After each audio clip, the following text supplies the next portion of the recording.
Nafanya. Bwana Yesu asifiwe. Muniruhusu niwaite transport officers wa Sabot. Unajua jina boda boda ilikuwa ya zamani, lakini siku hizi mmegraduate, mnaitwa transport officers. Bwana asifiwe. Amen. Kegasta Yesu. Mwami Yesu afume.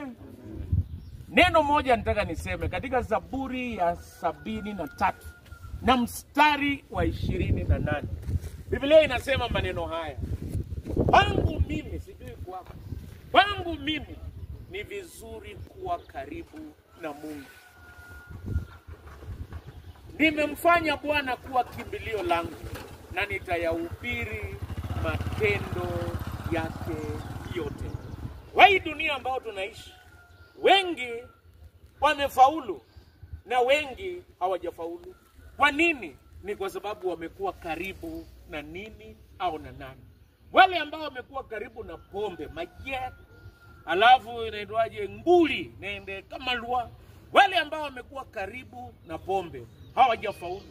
Wale ambao wamekuwa karibu na raha ya dunia hii hawajafariki, hawajafaulu. Lakini wale ambao wako karibu na Bwana, kitu cha kwanza wanapata msamaha wa dhambi. Kitu cha pili, maisha yao inabadilishwa, na kitu cha tatu, wanapata matumaini.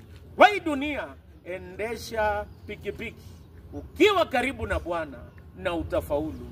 Kitu cha pili, mfanye Bwana kuwa kimbilio lako. Biblia inasema nimekukimbilia ewe Bwana ili nisiaibike milele. Endesha, lakini Jumapili kimbilia kanisani na hutaaibika milele. Kitu cha tatu, nimekukimbilia